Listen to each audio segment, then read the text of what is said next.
Hello, and welcome to The Thin Blue Mind. Each week we will be looking at current policing issues and topics within the UK. Our regular panel consists of Steve Bradshaw, who is a TV and theatre actor, Richard Horton, author, and me, Dave Thomas, broadcaster.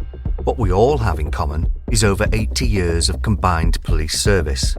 Now retired, we will be providing opinion and insights from the unique position of having been there and done it. Steve spent the majority of his service on firearms before being promoted to inspector, where he was a force incident manager.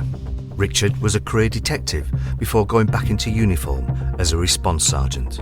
Myself, I spent the majority of my service on the roads policing unit before going into CID and child protection. You may not agree with everything we say, but we will make you think.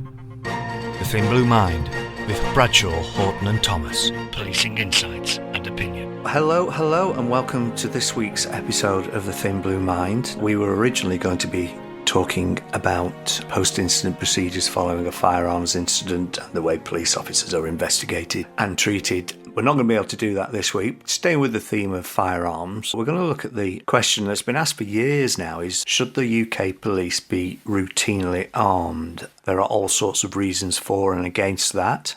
Steve, this is going to fall into your area of expertise, I suppose. So let's discuss exactly what we're talking about here. The routine arming of officers, which means every warranted officer, as a condition of entry, condition of service would be that they are trained in the use of, quote, firearms. We're not just talking your response officers deploying to routine incidents. We're talking about every police officer and it being a condition of your job, and that you can't opt out unless there are some extreme circumstances, I would suggest.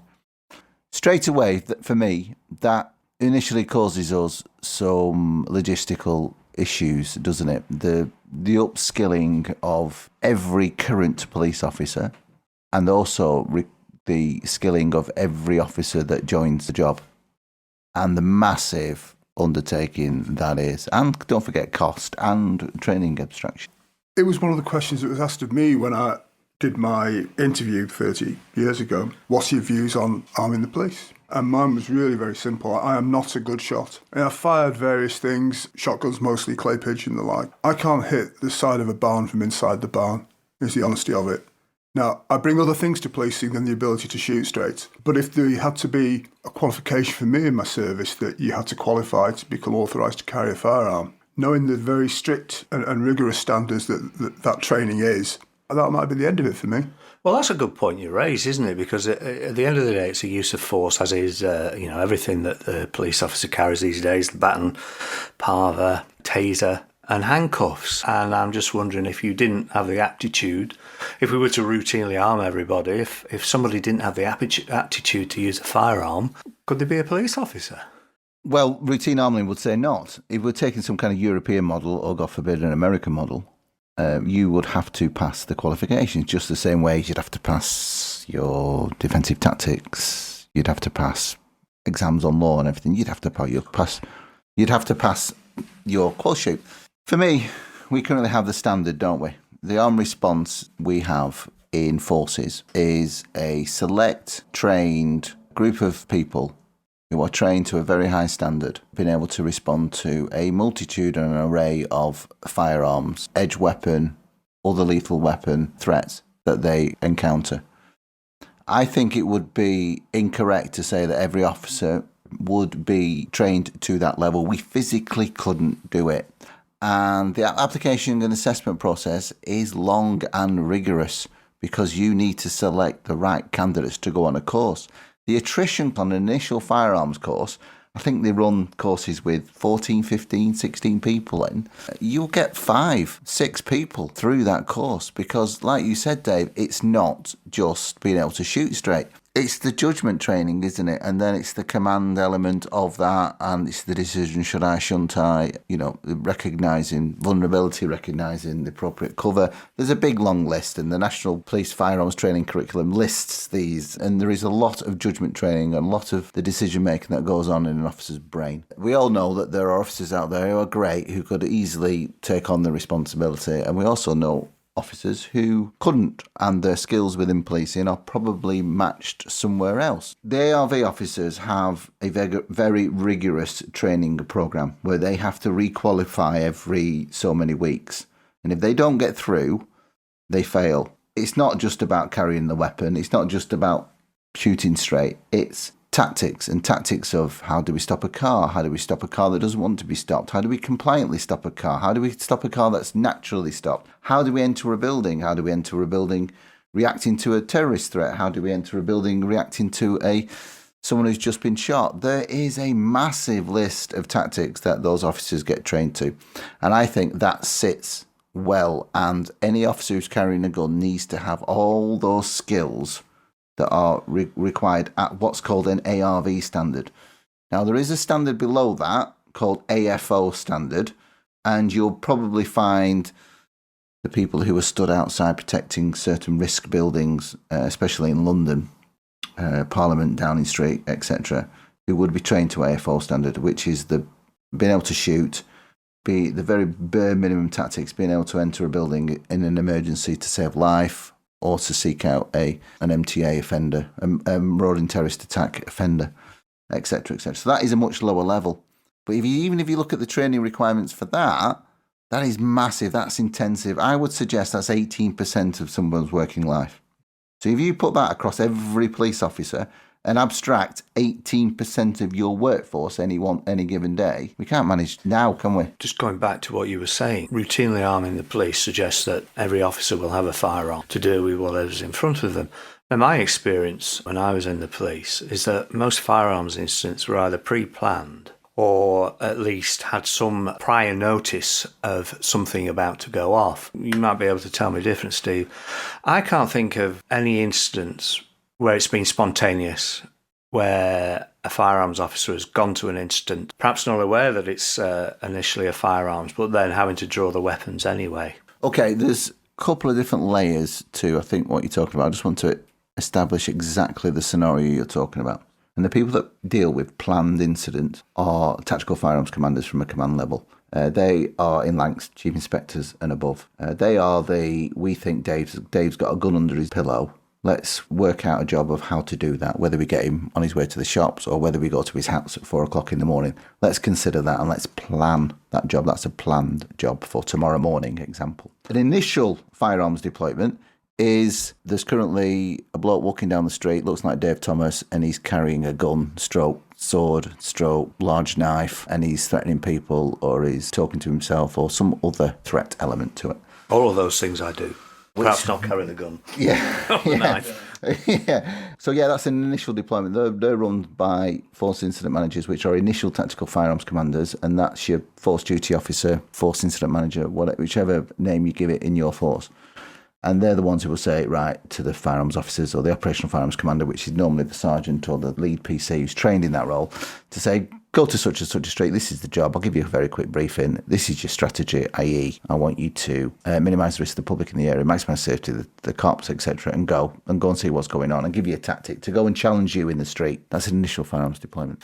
Another one, which I think you were trying to explain there, probably the only argument I can see for routinely arming the police would be, you as a traffic officer, you stop a car, doesn't seem to be anything other, it's speeding a little bit, tail light out, etc. All of a sudden, someone brandishes a gun. We had no information, we had no intelligence to suggest this was going to happen, and then you have to resort to your array of responses, from your mouth through to your baton, your parva and taser if you're carrying it, to be able to either get yourself out of that situation or to deal with it, neutralise the threat, etc., whatever it may be. And a gun would give officers that extra level of protection. I can't think of anything other in 20 years of being involved. No, I can't.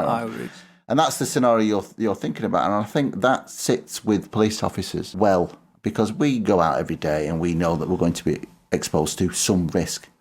We understand as commanders in firearms, when you deploy officers, cops, someone you have control over, you maximise their safety because you know you're sending them into threat, and then you've got to judge that threat and have a proportionate response to that threat. And I think the routine arming of police officers does not meet that threat. Well, it suggests, for those that advocate it, we live in a culture where police officers are at risk of imminent danger or death at every job they go to, and therefore they need some form of lethal force to counter that threat. And I don't think that threat's there. Well, certainly not at the moment anyway. The other thing that crossed my mind is I'm aware that the sort of fitness levels, bleep test-wise, to carry a firearm are substantially above what you'd expect just for normal carrying the PAVA officer safety training. While I'm reasonably happy I would have managed that back in 2020, since I blew my knee out, I'm not at all happy that any amount of training would have got me there. I don't think those who are advocating for the routine armoury policing are saying that we will be able to replicate the ARV model across everybody in policing. I think even they know that that's just not achievable, and we just can't have that abstraction from cops. So what you will actually get is some kind of two-tier level of policing. You will probably still get your armed response people who will be able to go to the ARV level with all the tactics, and everyone else will be at the AFO level. Now, even at the AFO level, it's a higher bleep test. So what would we say? Would we water it down? And this is where we would get some kind of middle ground, and we're not really covering it. We're not giving people the skills to carry that firearm. We would be in a middle ground where we're just not giving them enough, and the bleep test would stay at 5.4. And well, I personally, I think that when we joined, when we were fit young bucks, the physical requirements were a lot higher than they are today. And personally, I think the bleep test is too low anyway for the majority of officers. My understanding that the beep test was at a higher level for firearms because in case your mate gets shot, you're going to be fit enough to drag them out the situation. That was certainly one of the main reasons. Well, 9.4, I think I'm speaking right here from when I left. 9.4 was the ARV level, and 10.5 on the bleep is the SFO levels. I'm not saying it's too high, I think that's right, because it demands and the kit that they're carrying and the responsibility they have to their officers. Plus also, there's certain things you can do when you're out of breath. If you have to arrest someone after a long foot chase, you're blowing a little bit. Imagine you're blowing and you're having to aim a firearm and shoot it. And I think that's part of the equation for that. We would not get that with the routine arming. Everyone would be back down to 5.4, and you'd have guns in drawers and people's desks. It's inevitably, I think, the training going to suffer if we look at how officer safety training, the sort of hands-on stuff, use your baton, use your cuffs, use your PAVA, have some open hand skills, how that has deteriorated over the course of my service from being a 2 or a 3 day course with some proper hands-on to being half the course is first aid. That's dropped away as a standard. It has, and you don't even need to go to the taser level, because a 5-day course, I know in the 5-day course went to a 3-day course, didn't it, for people. We can't invest in the people with taser, and the debate about rolling out taser is such a hot potato. That's an issue. It's not there with police officers, I don't think. Also, I don't think there with the public.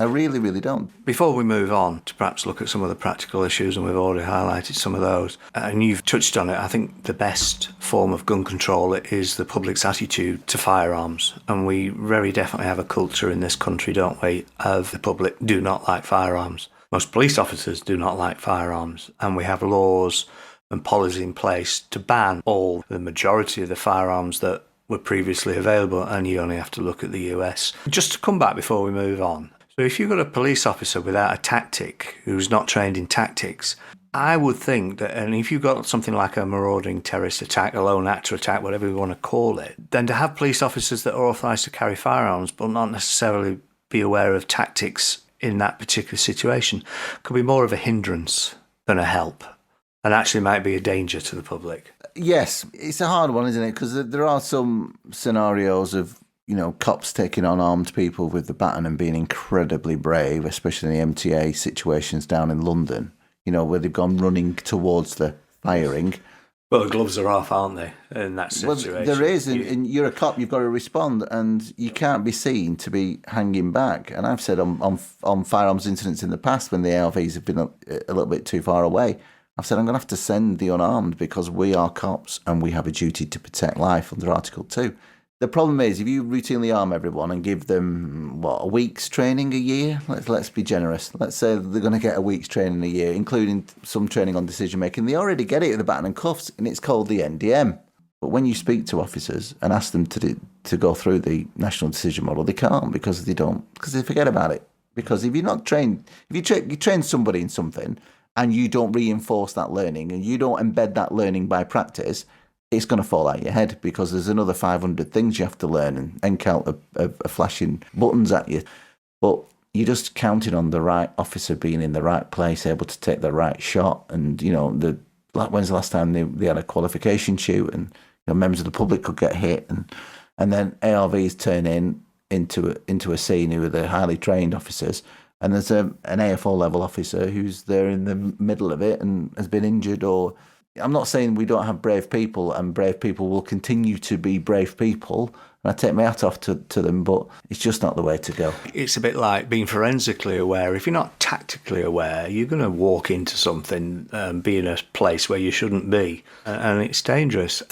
Do you know the other thing that I worry about, and it happened in America, didn't it? Last year, I think, is where officers are carrying a firearm and they've got a taser, and there was a female police officer in America, one that she actually shot somebody, but she intended to take the taser out of the holster, but because of the pressure of the situation, so she says, she took a firearm out and shot the guy in the back, I think. Well, as he was driving away, I've seen the video for this one. Yeah, he was driving away and she was trying to get a taser shot off as in the driver's seat, and she shouts, "Taser, taser." That is a very real danger, isn't it? There are a lot of issues going to be, and we laugh and we joke about guns being left on top of cars, but it'll happen, won't it? And there'll be security of the weapon and officers getting the weapons taken off them, or something happening with it. And I'm not trying to have a go at hardworking, brave cops on the street. I'm certainly not. Well, going back to leaving firearms on the roofs of cars and negligent discharge, we make light of it. It's certainly not a laughing matter, and it brings us, I suppose, to a problem that is very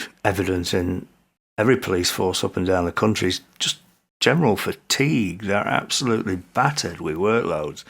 Do you want a tired cop that's had 3 hours sleep off nights carrying a firearm? When you balance it up and you write down your lists of the pros and cons, the cons element and all this fatigue and training and ability and judgment, assessment, and just whether someone's right to do it, whether you get a good feeling about someone's ability to carry a gun. All this massively outweighs the pros, and the pros just aren't there. We don't have a society that has a right to bear arms or routinely bears arms. There's plenty of shotguns floating around in society, and there's a small number of illegal firearms floating around. Is what we've got sufficient for that? I think it feels like it is. I don't feel like police are being held up at gunpoint regularly in this country, or unarmed police are being thwarted regularly by facing armed criminals. I don't think that's a problem that we have. I say it's we have a culture in this country of not liking guns, which is a healthy culture. And we've all said that the threat really isn't there to routinely arm. And I think we're in danger if we do routinely arm. We're kind of creating a threat then, because the baddies are going to think, right, well, every police officer I'm going to meet is carrying a firearm. I'm going to have to carry a firearm. And we all know from London and the carrying of knives, at some point you carry a knife, you're going to use it. And it becomes a bit of an arm race, doesn't it? Another, and it's an example that I've seen personally, and I would never have thought about it had I not seen it. But it was about 20 years ago now. Talbot Square in Blackpool, I think one of the doormen had threats made against his life and that someone was going to come up and shoot him. And it was a credible threat. For those that know Blackpool on a Friday night in Talbot Square, it's like the Colosseum at 2 o'clock in the morning.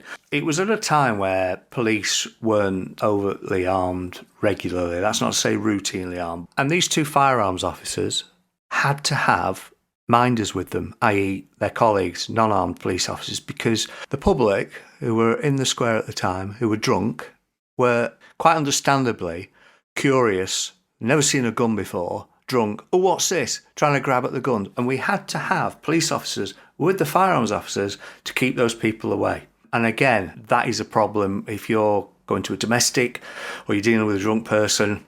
Are they going to grab your gun? Are they high on drugs, alcohol? It's a real toxic mix, isn't it? About 10 years ago, where the routine carrying of firearms by firearms officers was made. Before that, they were kept in the safe. When you got a firearms authority, you took them out in the safe, put them in your holster, and away you went. But now, effectively, the safe was on your hip, and the authority to arm didn't mean that you had to run back to the car or whatever. So, yeah, imagine that for what we call night save officers, the officers who patrol the nighttime economy. Imagine that. We're even getting into a fight, and things fly off, don't they? Oh dear, where's that? Oh, I've lost a magazine of 17 rounds. Oh dear, where's that gone? I got another stat for you. 18,262 police firearms operations in the year ending March 2021. 6% decrease compared to the previous year. Do those figures include an authorisation but firearms never drawn? A bit like when you red dot someone with a taser. It's counted as a deployment, isn't it? Yeah. For example, you walking down the street here and say, there's a bloke down there. I think it's Dave Thomas. He's wanted for firearms offences, and the intelligence is that you carry a gun routinely. For example, I'm making this up. Deploy our firearms officers, and we'll go and do some kind of tactic in the street, and we get you arrested. I go, right, authority granted, and they're screaming down Blackpool Road, and all of a sudden, oh no, it's not Dave Thomas. Not Dave Thomas at all. It's John Smith. He's out for a pint. Okay, and so you've not even got to scene, and we withdraw the authority. That will still be an armed but that would still count as a deployment. Yeah, tick. But again, that's a 6% decrease. So, do we feel more safe? Do the public feel more safe? Do the public feel that there is a firearms incident, firearms problem? Is 18,000 firearms incident for the whole of England and Wales too much? Metropolitan Police Service and West Midlands Police accounted for 34% of those operations. So, the other 66% of those operations are for all the other county forces. That's not a lot. It isn't a lot. That perhaps nicely takes us on to the IOPC, and it's something we are going to talk about in the podcast we were going to do. But it's equally relevant to today's topic, is that, an officer discharges his firearm or her firearm, and the IOPC get involved. I mean, if every officer in the country's having a firearm, the cracky their workload's going to go through the roof, surely. Okay, I'll give you a question then for both of you.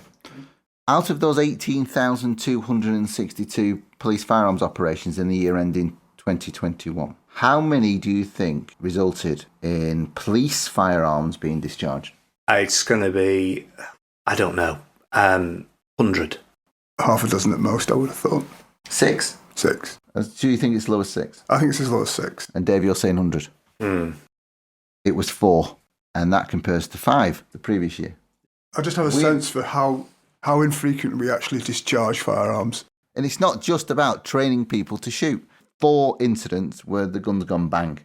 And that's where the ILPC would get involved. Yes. We would have more logged firearms operations because we'd have more people out there on the street with a gun. I'd like to think we'd have a lot more than 4. I think if you're looking at that 18,000 results in 4 for officers that train intensively, regularly requalify, have that sort of tactical restraint or whatever drummed into them, so we don't end up with like the American phenomena where somebody's running from 6 officers, for example, and all 6 put every bullet in every magazine into or around that, and just mag dumping and stuff. Well, I can understand that because once one person shoots, and I'll give you an analogy, it's a bit like I'm driving in the car, my wife sat next to me, and she'll go, ooh, and I've seen the hazard, and I'm aware of it, but she will go, she hadn't seen it till the last minute, but I'm thinking, has she seen something I haven't seen? And put the brakes on. And it's a bit similar, isn't it? How an officer discharges the firearm and they all go because maybe they're thinking, has that officer seen something I haven't? Right, my life's at risk. I can understand why that happens. Yeah, I never want to be an armchair commander in relation to picking apart other people's actions at very stressful and very emotional situations. I will never be that guy, but I've seen so many videos from the continent, not just America, but on Europe as well, where we do have routine arming. Some of the judgment training and some of the decision-making is woeful. So, yeah, you're right, and all this would creep in, wouldn't it? And, you know what I mean? And the other argument in relation to the police armed because bad guys are more and more frequently being armed, I think turn that on its head. I mean, organised criminal groups. I don't want to be too unfair to our American cousins, but I couldn't do their job in the US. Imagine, as an ex-traffic officer, every stop I do on the motorway could result in me getting shot. My nerves would be banged to pieces. So there's that hypervigilance, which again, we talk about mental health and well-being in the police. everybody carrying a firearm. Can you imagine the sort of hyper-vigilant states they're going to be in if everybody else is starting to carry a firearm? The flip side of that is, obviously, it's a tragedy when it does happen, don't get me wrong. Sure. How many police officers are getting shot every year? It's very few, isn't it, and far between, thankfully. Yeah, very thankfully. So that's not on the rise. That's not showing disproportionality in our response, is it, on how we police? We've got 4 incidents. Now, I don't know what those incidents are. I deliberately didn't look them up because I didn't want to look at something that might still be under investigation by the ILPC. But we all know how long things take with the ILPC. Yeah, in all of those areas, the ILPC have been found wanting. Well, we talked about it last week, didn't we, in rape investigations and, potentially 2 to 5 years, these cases, and there's absolute uproar. And, we're looking at cases 5, 7 years. Officers on suspension. 10 years. Well, obviously, your career's over, isn't it? Of course it is. And you're thinking that not only are you going to lose your job, I could go to jail, I could do also. Imagine the impact on people's lives and that the abstraction we will get. Well, that's the point we're making, isn't it? Like all these cops suspended when we've little enough police officers on the street anyway. And because there'll also be the 18% abstraction for the training. I don't think anybody that carries a gun in British policing is thinking, today I'm going to go out and shoot somebody. Probably the last thing on the mind. They've taken that extra responsibility and that extra training, and they perhaps get a satisfaction out of getting that level of training and expertise. Don't know of any of them, I think, go out and think, I'm going to shoot somebody today. It's the last thing on the mind, I think. My experience, and it was certainly my experience, and those I worked with, was if I never had to get that gun out of the safe again, I'd be happy. There's no gung-ho element to it, and it's probably, if you lined up a group of 10 people and said, right, pick out the 2 firearms officers, member of the public probably couldn't, because they are not the stereotypical person you would expect. Yeah. I would agree. I think it's overwhelmingly clear that all of us aren't in favour of routinely arming the police. So perhaps, Steve, you're the best person to speak to regarding this as a former firearms commander. Perhaps you could just play devil's advocate and give us some reasons why we might want to routinely arm police, if you can think of any. The ones I've had said to me are that that's how you're going to safely protect your officers. And that as an employer, as the force and the government and UK PLC protects those that go out and deal with the most violent people in society in extreme circumstances, you need to protect them any way you can. So any argument to say that you don't, that people are going to get shot, people are going to leave weapons and stuff, is not trusting your officers, and you need to trust officers. And that would be the alternate view, and that's the one that always comes up, to say you're never going to get around that. If it's 1 in 1,000 self-authorities or 1 in 10,000, you're still going to protect that officer at that moment, being able to draw their weapon and save someone's life or save their own life. So let's cater for that low likelihood but high event outcome.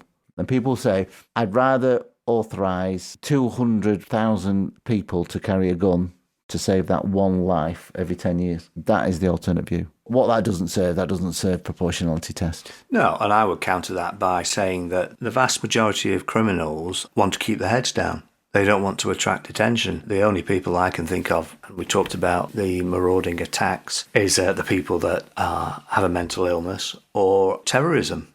And thankfully, we have other agencies other than the police that look at that and do a very good job. There was a survey, wasn't there, a few years ago, was it 2017, which asked this question about routine arming. 34% of police officers were in favour of it.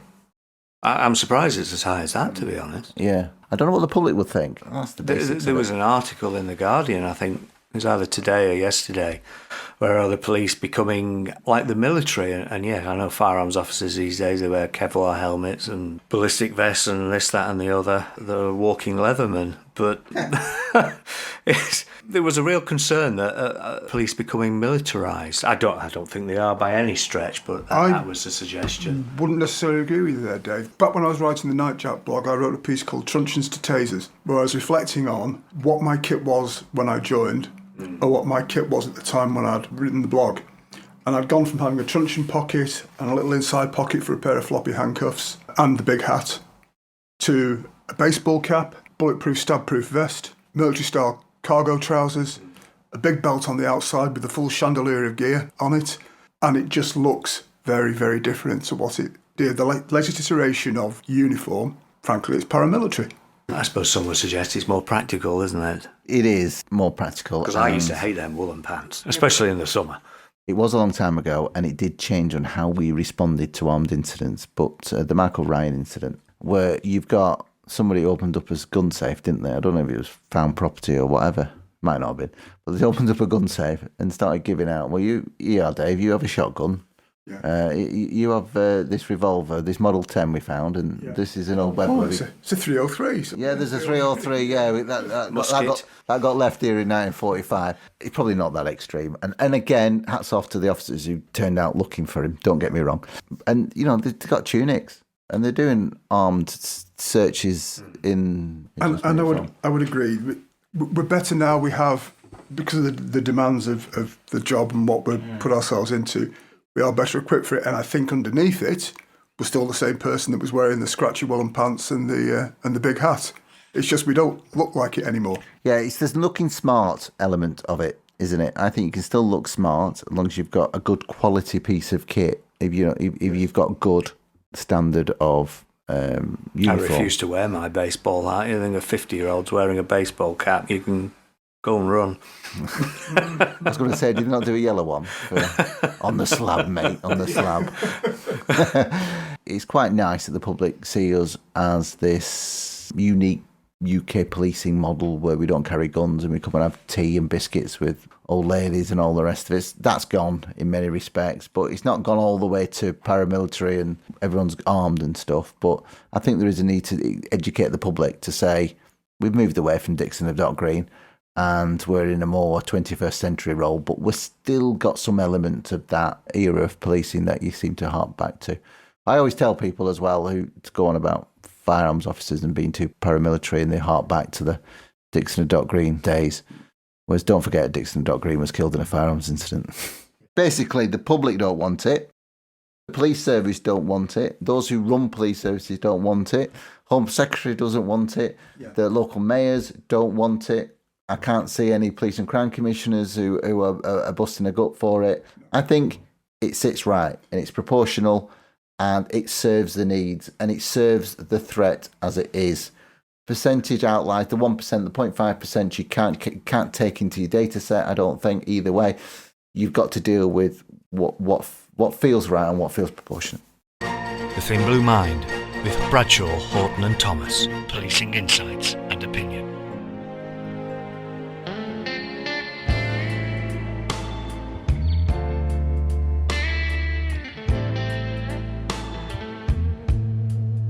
When I'm not jousting with Horton and Bradshaw on the Thin Blue Mind podcast, and share stories of well-being and recovery on my own podcast, A Mindful Life. Those that follow me on social media will know my channel is now in its 5th season. So, in order to give my co-presenters a rest this week, I thought I would present a mini mindful life, or as perhaps we should consider to call it, a mindless life. We cram our heads with so much nonsense that no one outside it would believe how ridiculous it actually is. As a former police officer who has actually been retired less than 6 months, my thoughts turn less and less to the job, as we affectionately call it. This is good.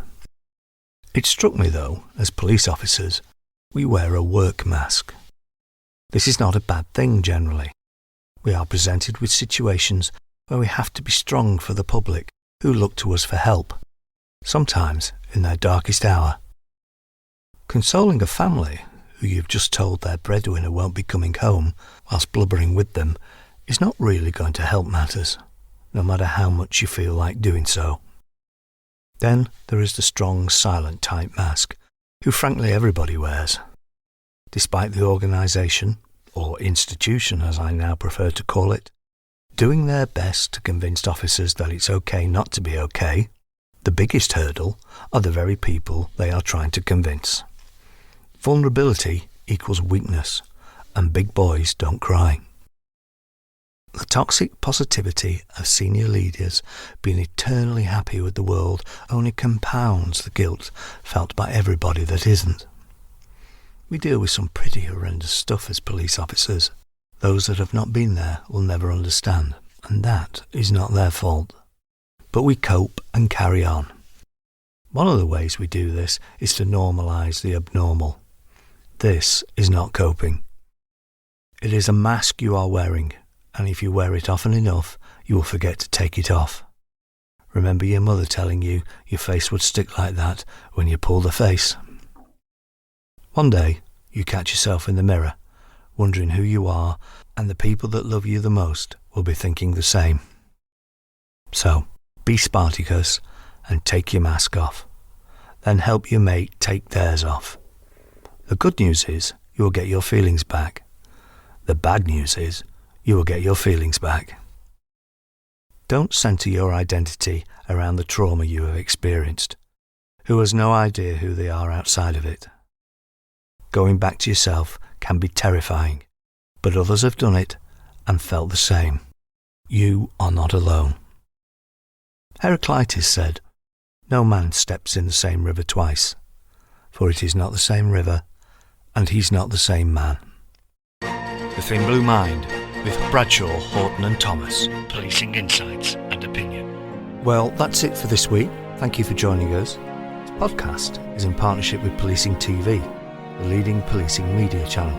So until the next time, on the next podcast, take care.